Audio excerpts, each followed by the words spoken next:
Yani herkes bilsin diye. Eczanelerde herhalde maske bulamıyorsunuz. Maalesef kaç sefer ben bir emekli olarak kaç sefer eczanelere gittim. Ha gelecek ha gelecek. Bugün de uğradım yok dediler. Maske bulamıyor musunuz? Tabii kesinlikle bulamadım. Sayın Cumhurbaşkanı açıklama yaptı. Dedi eczaneler dağıtacak. Herhangi bir eczaneye gidiyoruz yok diyorlar. Daha gelmediler bize. Şimdi piyasada var parayla satıyorlar. Demin gittim mesela kimliğimi verdim onlara. Dedi bedava yok parayla satıyoruz artık. Parayla satın. Tabii. Valla ne yapacağız işte yok yani. Öleceğimize parayla alacağız. Başka seçeneğimiz yok yani. Burada günlük raporlar var. Mesela maske listesi oluştur diyorsunuz. Tamam mı abi? Mesela bugün kaç tane dağıtmışız diyelim. Burada toplamda mesela bugün 16 tane zaten bitti o yüzden hani dağıtamadık. Yani 2 gün içerisinde toplam 133 paket maske dağıttık. 2 gün içerisinde sadece. O yüzden zaten şu an gelmediği için bitti elimizden maalesef almadı. Buradan sistem zaten belli, kime verildiği belli. Hani bunu kalkıp da hani bizim işte bekletip de hani ücretli olsun da millete satalım gibi bir durum söz konusu olamaz. Çünkü zaten hepsi kayıtlı bir şekilde geliyor. Hepsinde zaten şifresi var, TC'si var. Yani o yüzden hani bir suistimal açık değil bence. Şimdi maske ile ilgili şöyle bir problem var. Halkımız yoğun şekilde talep ediyor. O yüzden hani gelen maske maalesef talebi karşılamıyor. O yüzden bir sıkıntı var. Yani gelen zaten yoğunluk yaşıyoruz belki görüyorsunuzdur geçtiğinizde. Şurada bir 10 dakika dursanız belki 100 kişi gelip soracak. Yani o talebe yetişmesi şu an için zor. Ha gelen 500 tane oluyor, 1000 tane oluyor. O da bir gün içerisinde hani çarşı bölgesi olduğu için hemen bitiyor. Ama nedir şu an mesela gitse devlet hastanesi bölgesinde bulabilir rahat bir şekilde.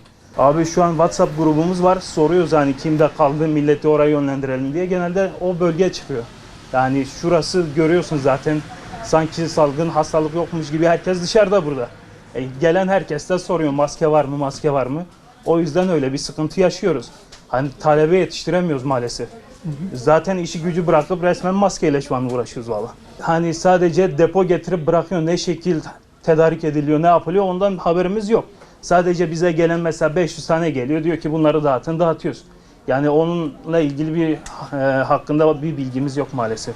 Yani o depoyla artık arasında devlet arasında bir durum. Çünkü bizim zaten direkt biz talep etmiyoruz yani onlar getiriyor bırakıyor. Diyelim ki 1000 tane getirdiler. Birkaç saatte bitiriyoruz gidiyor. Yani 2 gündür doğrudur gelmiyor. 2 gün oldu değil mi? 2 gün oldu. 2 gündür maalesef maske gelmedi.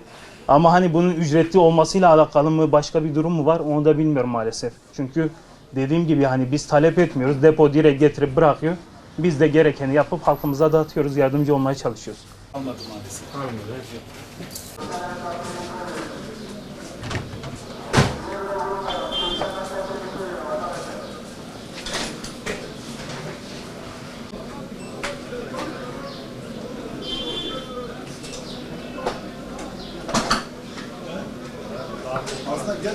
Sağ olsun devletimiz maske dağıtmaya başladı.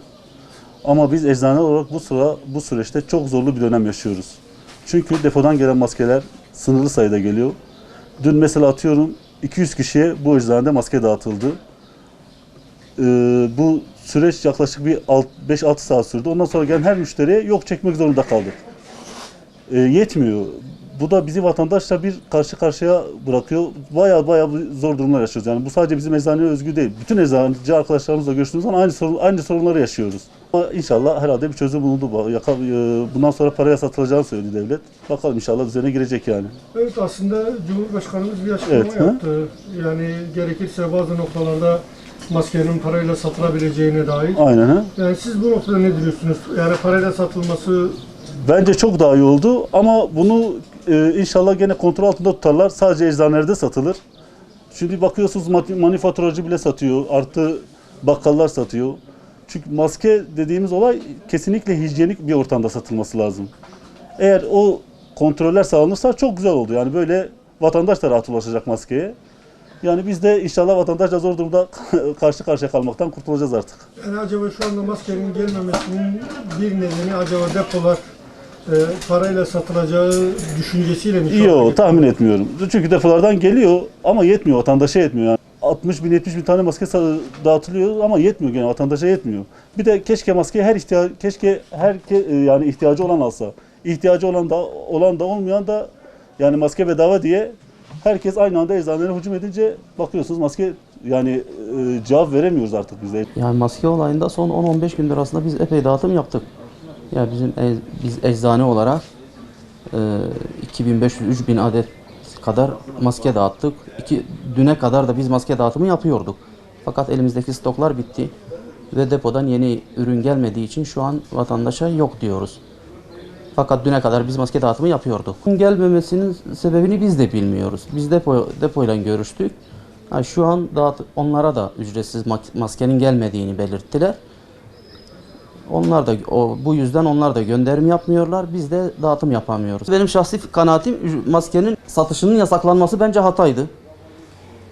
Fakat yani şeriatın kestiği parmak acımaz. Kurallara, kanunlara uymak zorundayız.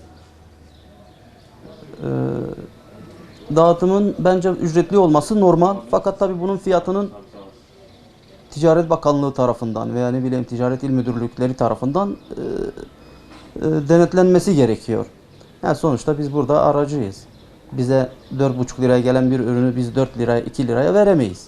Fiyat kontrolü yapıldıktan sonra bence maskenin ücretli satılmasının mantıklı olduğunu düşünüyorum. Yani biraz öz eleştiri yapacağım ama biz vatandaş olarak, toplum olarak bedavayı seviyoruz. Yani inanır mısınız, nöbetçiydik. Normal vatandaşa ilacını veremedik. Sırf ücretsiz maske dağıtımı yüzünden. Aşırı bir yığılma, aşırı bir talep oldu. Yani bu ücretli olduğunda biraz daha insanlar düzgün kullanır, düzgün hareket eder. Öyle diyeyim.